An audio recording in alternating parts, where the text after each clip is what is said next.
কে মা ফাতেমা রাদিয়াল্লাহু তাআলা আনহা মা খাদিজার গর্ভেতে আছে। একদিন মা খাদিজা রাদিয়াল্লাহু তাআলা আনহা বাবাজি মুসলমান ভাইরাও এই সোনামানিকেরাও বাবাজি মা খাদিজা রাত্রি বেলা আরাম করতে আছে। বাবা কে জানো আল্লাহ জিকির করতে আছে। বাবাজি গভীর রাত্রে বাবা জিকির করতে আছে। মা ফাতেমা রাদিয়াল্লাহু তাআলা আনহা বাবাজি তিনি আছেন মা খাদিজার গর্ভেতে। গভীর রাত্রিতে বাবা আল্লাহ আল্লাহ আল্লাহ জিকির করতে আছে। আমার নবী মুস্তাফা বলছে ও বিবি খাদিজা গো, ও বিবি খাদিজা তোমার কাছে একটা আবেদন করতে চাই। ও গো খাদিজা তোমার গর্ভেতে যিনি আছে তিনি হবে সমস্ত নারীদের সরদার। সুবহানাল্লাহ সুবহানাল্লাহ। এই খাদিজা তোমার গর্ভেতে যিনি জিকির করতে আছে ওটা হলো আমার খাতুনে জান্নাত। জোরে বলেন সুবহানাল্লাহ। বিরাদার ইসলাম মাদাসামানিকরাও মা ফাতেমা রাদিয়াল্লাহু তাআলা আনহা যখন বাবা দুনিয়াতে বাবা আগমন করলো, দুনিয়াতে আপনার কিনা আগমন করলো, অন্ধকার ঘর বাবাজি আলোময় হয়ে গেছে। আমার নবী বলছে গো বিবি খাদিজা, ও গো বিবি খাদিজা আমার তো চারটা কন্যা রুকাইয়া জয়নব কুমসন ফাতিমা। তবে শোনো গো এই খাতুনে জান্নাত হলো জান্নাতের রানী। যারা খাতুনে জান্নাতের মতো দুনিয়ায় চলবে তারাও তাদের সাথে জান্নাতি হবে।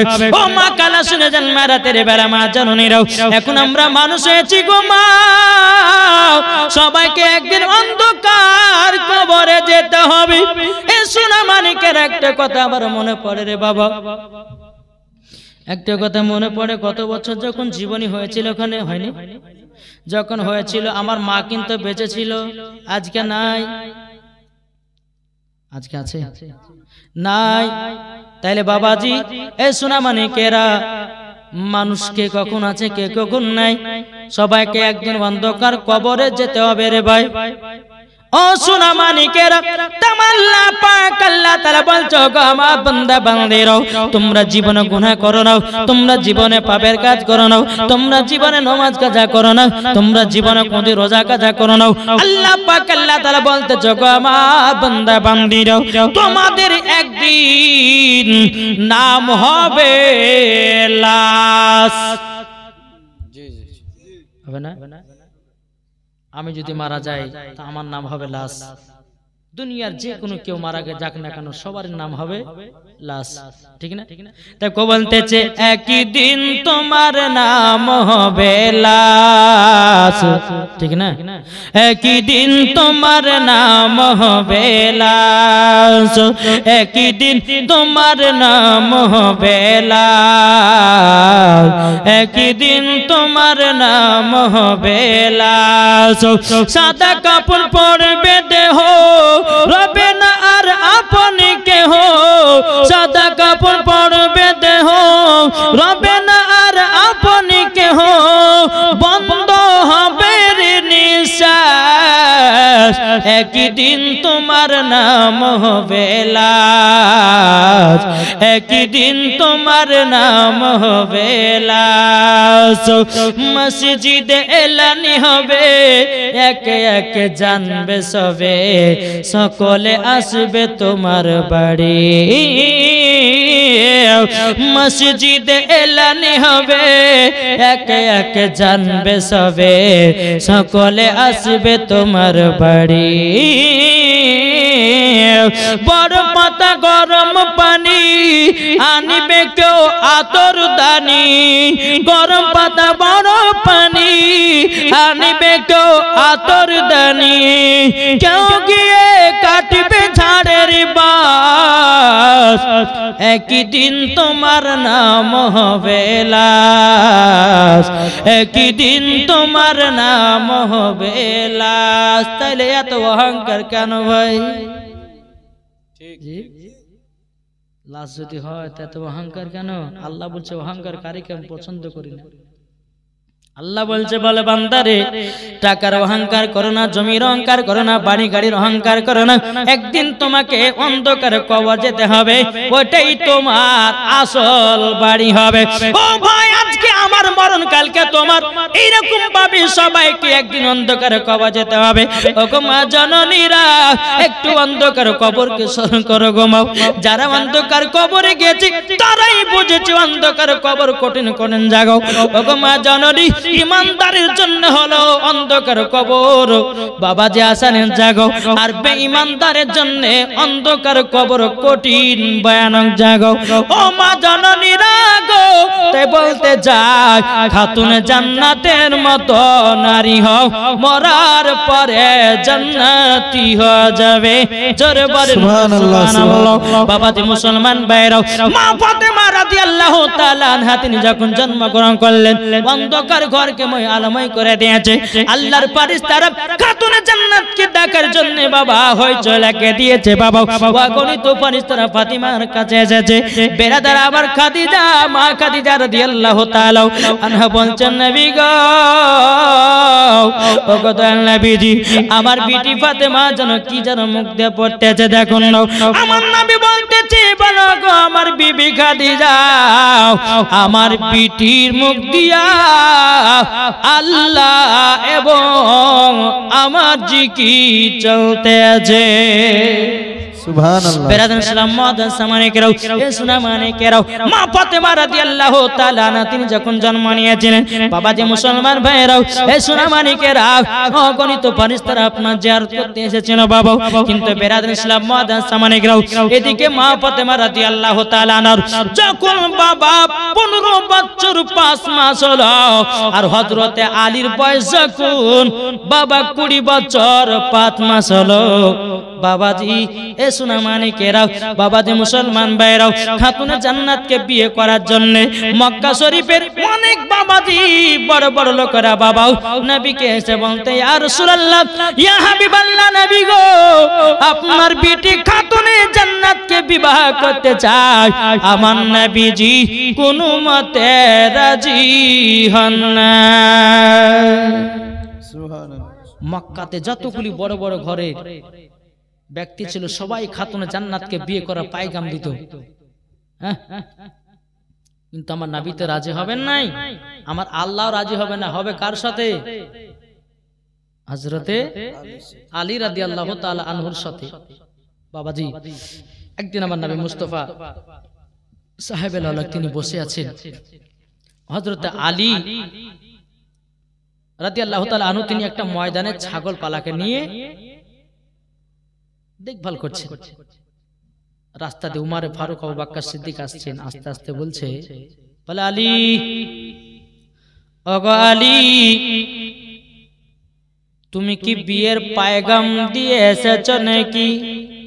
আলী বলছে, হুজুর কাকে? বলে আখেরি জামানার নবীকে। যখন বাবা যে কথা বলো, বেরাদার হযরতে আলী রাদিয়াল্লাহু তাআলা আনহু তিনি বাবা চোখের পানি ঝরায়া ফেলিয়ে বাবা কান্না করতে লেগেছে। ওমর ফারুক ভাই, তবে শোনো গো শোনো, তোমার কাছে একটাই আবেদন করব।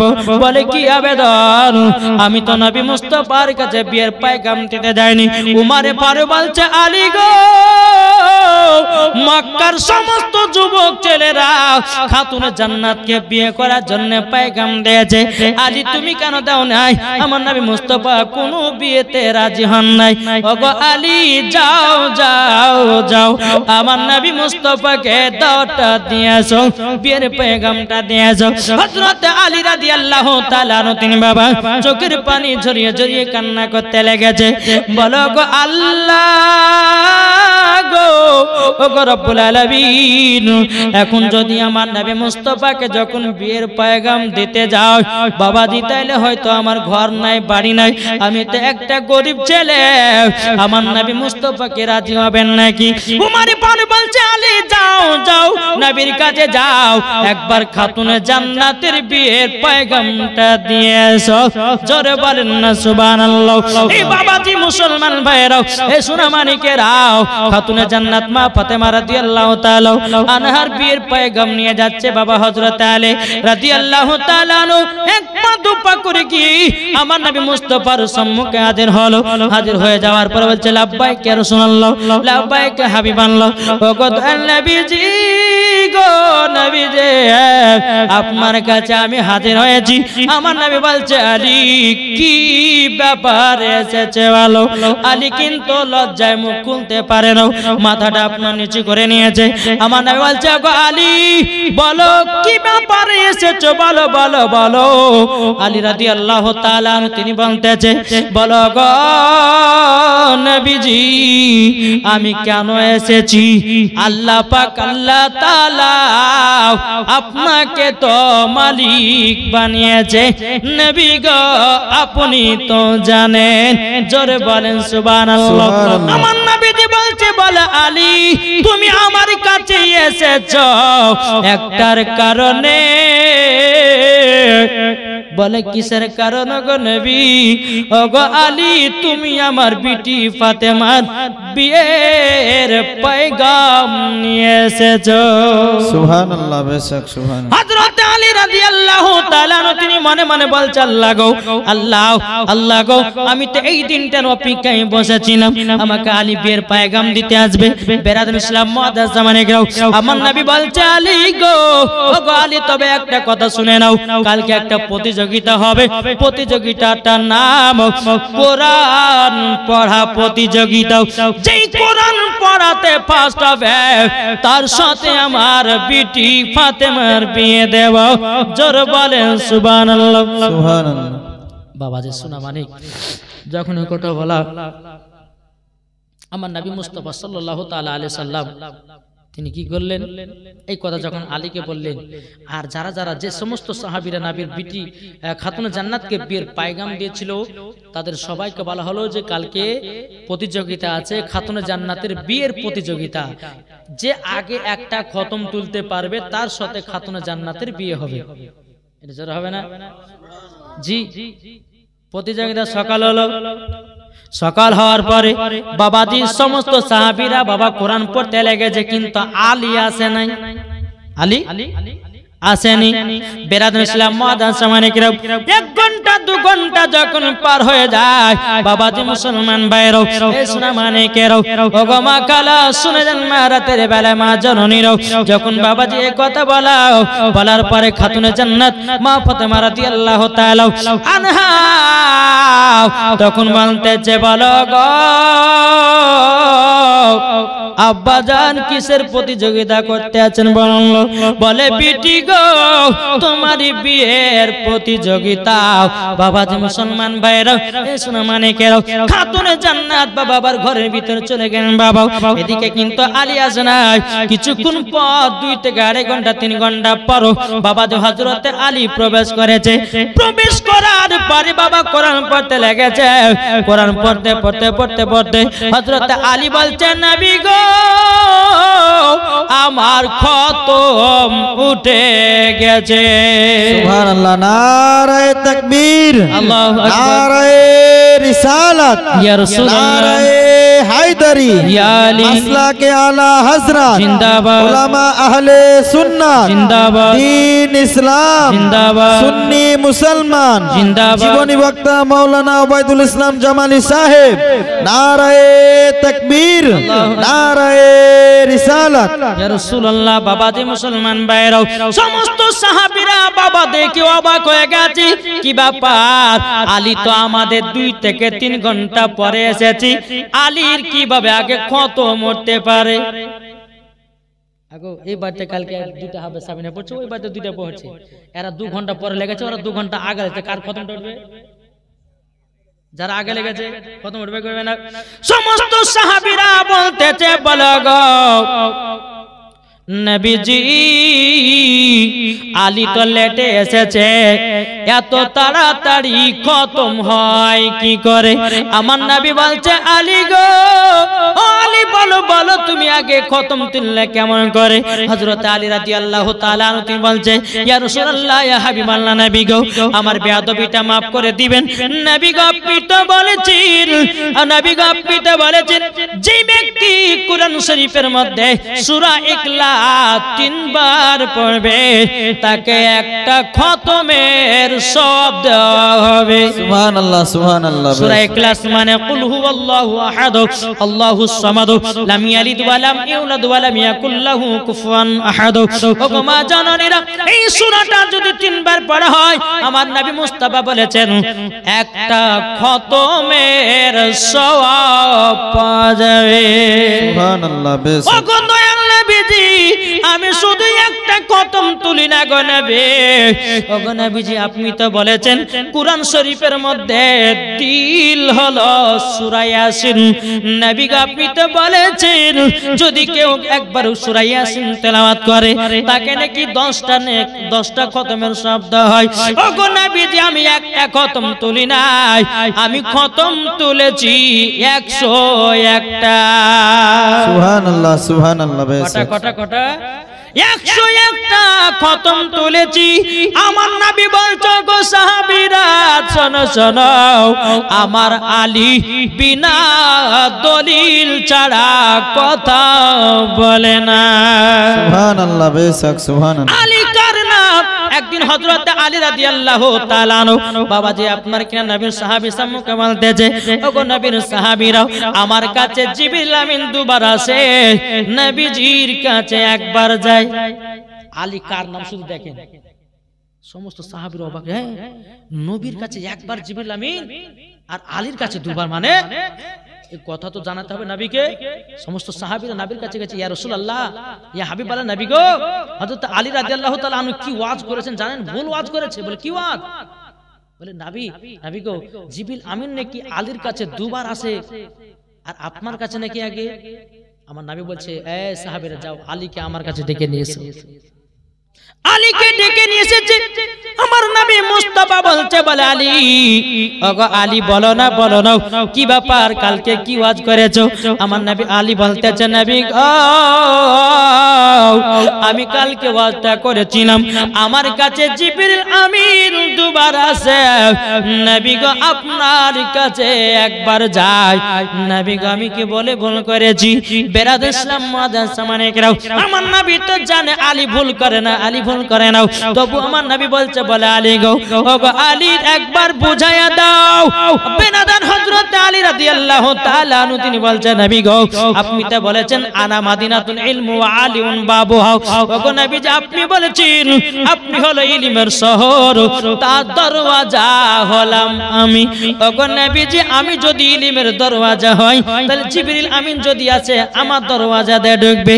নবী গো, আমার দরওয়াজা দিয়ে ঢুকবে, আপনার সঙ্গে সাক্ষাৎ করার পর আবার বারবার সুমাতে আর একবার। ওগো নবীজি, ঢুকবার সুমাতে একবার, বারবার সুমাতে একবার। তার জন্য বলেছি জিবরিল আমিন আমার কাছে দুবার আসে, নবীজির কাছে একবার যায়। সুবহানাল্লাহ সুবহানাল্লাহ। বেশ নবী গো, আমার কি ভুল হয়েছে নাকি? আমার নবী বলছো গো আলী, ওগো আমার সাহাবীরা শোনো শোনো, আমার আলী বিনা দলিল ছাড়া একটাও কথা বলে না। সুবহানাল্লাহ সুবহানাল্লাহ। আরেকদিন হযরত আলী নবীর সাহাবীর সম্মুখে বলছে, বলে জানো আসমানে যা আছে আলী আমি বলতে পারি, জমিনে যা আছে আলী আমি বলতে পারি, ডানে বামে পেছনে সামনে যা আছে আমি আলী বলতে পারি। বাবাজি, হরাম করে জিবরিল আমিন মানুষের রূপ ধারণ করে সামনে এসেছে। জিবরিল আমিন মানুষের রূপ ধারণ করে সামনে দাঁড়িয়ে গেছে। আলী, তুমি যে বললে আসমানে যা আছে দেখতে পাই, জমিনে যা আছে দেখতে পাই, ডানে বামে পেছনে সামনে দেখতে পাই, আচ্ছা বলো তো জিবরিল আমিন কোথায় আছে? হযরত আলী আসমানে তাকালেন, বাবা দেখতে পেলেন না, জমিনে তাকালেন দেখতে পেলেন না, বামে তাকালেন দেখতে পেলেন না, ডানে তাকালেন দেখতে পেলেন না, পেছনে তাকিয়েছে দেখতে পেলেন না, সামনে তাকিয়েছে যে আপনার হযরত আলী বলছে, বলো গো আপনি হলেন জিবরিল আমিন। সুবহানাল্লাহ সুবহানাল্লাহ। বেশ এর নাম হলো আলী। সমস্ত নবীর সাহাবীরা বলছে, ইয়া রাসূলুল্লাহ, ইয়া বলো গো নবীর সাহাবীরা বলছে, বলে আলী গো এত পাওয়ার পেলে কোথা থেকে বলো না? তখন বলছে, গো নবীর সাহাবীরা, আমি যেদিন কাবাতে জন্ম নিয়েছিলাম 3 দিন পর্যন্ত আমি চোখ খুলে নাই। আমার নবীজি ঠোঁটেতে যখন চুমা দিয়েছিল ওগো নবীন সাহাবীরাও আমার জানো পাওয়ার বেড়ে গেছে জোরে বলেন সুবহানাল্লাহ, সুবহানাল্লাহ। ও ভাই তাইলে বুঝুন যেই নবী আমার হযরত আলীর ঠোঁট মুবারক বাবা চুমা দিয়েছে তাইলে বলুন না বাবাজি সাথে সামান্য চুমা দেওয়ার কারণে আলীর পাওয়া যদি এত হতে পারে তাইলে বলুন না নবীর প্রতি দুরূদ সালাম পড়লে পরে পাওয়ার বাড়বে না কমবে এরই নাম হচ্ছে আলী আলী বলছে নবী গো আমি আগে খতম তুলেছি তবে কটা 101টা সমস্ত সাহাবীরা বাবা মন টন খারাপ আলী তুমি যখন বিয়ে করবা বলছো আচ্ছা বিয়ে করতে গেলে টাকা পয়সার প্রয়োজন আছে না নাই আলী টাকা পয়সা আছে তো আলী চোখের পানি ঝরায় কান্না করতে লেগেছে নবী গো ওগো নবীজি গো আমার তো টাকা পয়সা নাই গো নবী ওগো নবীজি আমি একটা বাড়ি করেছি নবী গো আমার অর্ধেক শরীরটা ভিতরে থাকে আর অর্ধেক শরীরটা নবী গো বাইরে থাকে নবী গো আমার কাছে বিয়ে করার মতো টাকা পয়সা নাই আমার নবী বলছে আলী গো আলী তোমার কাছে কি আছে বলো না আলী রাদিয়াল্লাহু তাআলা তিনি বলছেন নবী গো আমার কাছে যুদ্ধ করে একটা ঢাল আছে ওগো নবীজি আমার কাছে একটা যুদ্ধ করা জুলফিকার তলোয়ার আছে ওগো নবীজি আমার কাছে একটা আছে নবী ঘোড়া আমার নবী বলছে আলী গো তোমার যুদ্ধ করার ঢালটা নিয়ে যাও আর মদিনার বাজারে বিক্রি করে টাকা নিয়ে সে বিয়ে পড়ায়া দেও সুবহানাল্লাহ, হযরত আলী রাদিয়াল্লাহু তাআলা আনহু তিনি বাবা কত আনন্দ কত ফুর্তি বাবা খুশি বাবা যুদ্ধ করা ঢালটা নিয়ে গেছে এদিকে আমার নবী মুস্তাফা বলছে বলে আলী গো ওগো আলী আলী এই ঢালখানা বিক্রি করবে 400 দিরহামে বেশিতে নয় কমেও নয় বাবা আলী রাদিয়াল্লাহু তাআলা আনহু তিনি ঢালখানা নিয়ে চলে গেল আমার নবী মুস্তাফা এক পা দুপা করে খাতুনে জান্নাতের কাছে কে বলতেছে ও খাতুনে জান্নাত বিটি একটু বাইরে এসো খাতুনে জান্নাত বলছে আব্বা গো পাঙ্খা দরকার না তেল গামছা দরকার আমার নবী বলছে গো বিটি ফাতেমা পাঙ্খা দরকার নাই তেল গামছা দরকার নাই ওগো বিটি ফাতেমা তোমার আজকে 15 থেকে 15.5 বছর হয়ে গেল ও বিটি ফাতেমা আমি একটা জামাই পছন্দ করেছি ওগো খাতুনে জান্নাত তিনি হলেন আল্লাহর বান্দা সুবহানাল্লাহ, বেশক সুবহানাল্লাহ। নবী আমার খাতুনে জান্নাতের কাছে আলীর নাম করতেছে খাতুনে জান্নাত বুঝে গেল আল্লাহ গো আমার আব্বা জান নিশ্চয় পছন্দ করেছে নালে এত তো নাম করতো না মক্কার সমস্ত যুবক ছেলে আমাকে বিয়ে করার জন্য পায়গাম দিয়েছি এরকম তো নাম করে নাই এনার নাম করতেছে তার মানে নবী মুস্তাফা আমার আব্বা জান নিশ্চয় আলীকে পছন্দ করেছে আমার খাতুনে জান্নাত বলছে আব্বা গো ওগো আব্বা জান আমি এই বিবাহ রাজি জোরে বলেন সুবহানাল্লাহ এদিকে বাবা আমার নবী মুস্তাফা খাতুনের সঙ্গে কথা বলতে আছেন আর এদিকে হযরত আলী বাবা মদিনার বাজারে ঢাল বিক্রি করতে গেছে সারা দিন মান চলে যায় বাবা কেউ যেন ঢাল কেনা কিনলো না বাবা যে মুসলমান ভাইরাও ওই রাস্তা দিয়ে হযরত ওসমান গনি রাদিয়াল্লাহু তাআলা আনহু বাবা টুক টুক করে আপনার চলে আসতে যাব আসার পরে আলীকে দেখেছে গো আলী কি বাবা তুমি ঢাল কেন নিয়ে বসে আছো কেন হযরত আলী বলছে গো ওসমান গনি ভাই আমি ঢাল কেন নিয়েছি কেন জন্য আমি নবী মুস্তাফার ছোট খাতুনে জান্নাত তিনাকে আমি বিবাহ করতে যাই তারই জন্য ঢালখানা বিক্রি করতে এসেছি ওসমান গনি বলছে আলী গো কত টাকায় ঢাল বিক্রি করবে বলো না বলে 400 দিরহামে বিক্রি করব বলে তাই নাকি বললাম বলে আলী গো আমি তোমার ঢালখানা আমি কিনতে যাই তুমি কি আমার কাছে বিক্রি করবে বলে কেন করব না গো ওসমান গনি আল্লাহ তো তোমাকে ধনী বানিয়েছে যাও 400 দিরহাম নিয়ে নাও বাবাজি আলী রাদিয়াল্লাহু তাআলা বাবা ঢালখানা যখন আপনার বিক্রি করে দিল হযরত আলীর কত মনে আনন্দ কত ফুর্তি আমার খাতুনে জান্নাতকে বিয়ে করিবে বাবা কত বাবা মনে আনন্দ বেরাদর ইসলাম মুআজ্জাজ সামানি কিরাম এ সোনা মানিকেরা এদিকে ওসমান গনি বলছো গো আলী আলী একটু জলদি করে আমার কাছে এসো। আবার আলী রাদিয়াল্লাহু তাআলা আনহু এসেছেন, আসার পরে বলছে আলী গো তুমি তো আমার কাছে ঢালখানা বিক্রি করেছো, এই ঢালখানা বিক্রি করার পর বলো আমি এই ঢালের মালিক না তুমি? আলী বলতেছে বলো উসমান গনি ভাই গো আপনি তো এই ঢালের মালিক আপনি। উসমান গনি বলতেছে বলে আলী গো তাহলে এই ঢালখানা আমি যাহা কিছু তা করতে পারি? বলে আপনি যাহা কিছু তা করতে পারো। হে আলী যাও আমি তোমাকে এই ঢালখানা বিক্রি তোমার কাছে আমি কিনেছিলাম, আবারও ঢালখানা তোমাকে দান করে দিলাম। সুবহানাল্লাহ সুবহানাল্লাহ বেশক সুবহানাল্লাহ। কিনলেন আবার দান করে দিলেন। এরই নাম তো উসমান গনি। গেছেন এক পা দুপা করে নবীর কাছে গেছে, নবী গো আমি ঢাল বিক্রি করেছিলাম।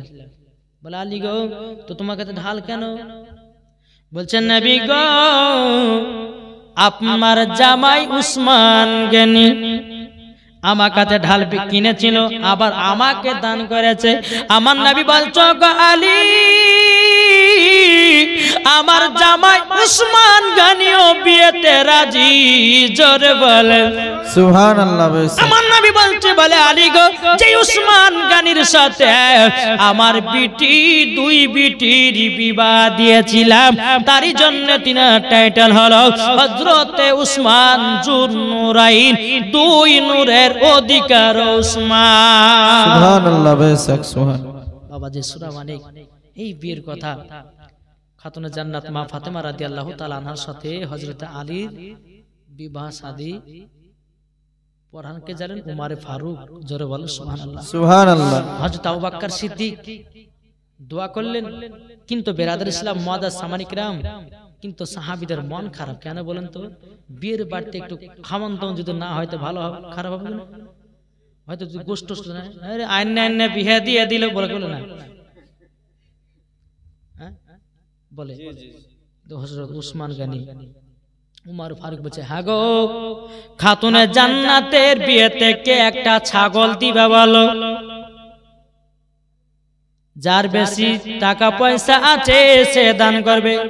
উমর ফারুক বলছে, উসমান গনি বলতে চায় বলো গো উমর ফারুক আমি উসমান গনি খাতুনে জান্নাতের বিয়েতে 3টা ছাগল দিলাম, জবাই করো হালাল করো এবং তোমরা খাওয়া দাওয়া করো। জোরে বলেন সুবহানাল্লাহ।